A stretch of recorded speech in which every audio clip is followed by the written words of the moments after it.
If you could sum up this topic in one snappy phrase, what would it be? It's dangerous for us to obsess too much about our personal carbon footprints.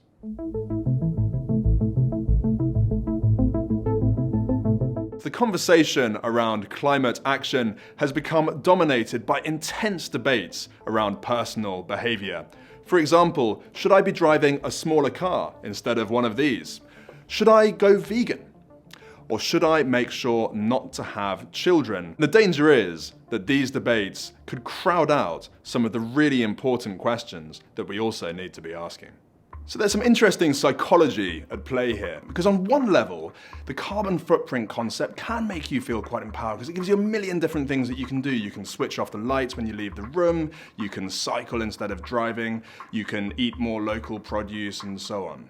So that feels empowering, but it's also disempowering at the same time because deep down and instinctively, all of us know that this isn't going to be enough. This feeling of disempowerment is very real, and it seems to be having some disturbing effects on young people all over the world. A recent Lancet study of 10,000 16 to 25-year-olds in 10 different countries found that 55% agreed with the statement, humanity is doomed.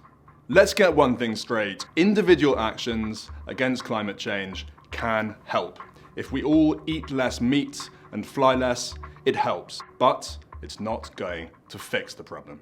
The International Energy Agency put out a very influential report on how we could get to net zero by 2050, and it saw only 4% of those emission cuts coming from purely personal actions like flying less or walking to work. So to really test this concept of minimizing personal carbon footprints, we could try cutting our personal consumption to an absolute minimum and see what happens to global carbon emissions. Well, actually, we've done that, haven't we, during 2020 in these lockdowns that happened all over the world in response to the coronavirus pandemic, and global carbon dioxide emissions fell by only about 5%.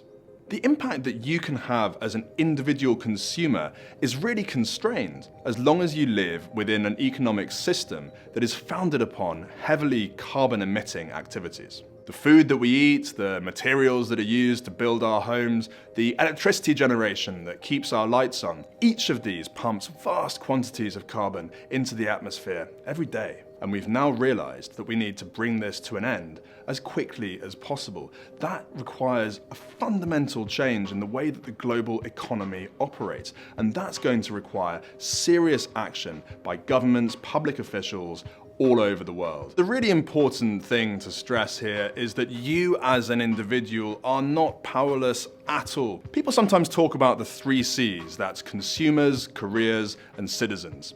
As a consumer, as we've been discussing, the impact that you can have is limited, but it's not zero. Second of the 3 C's, career.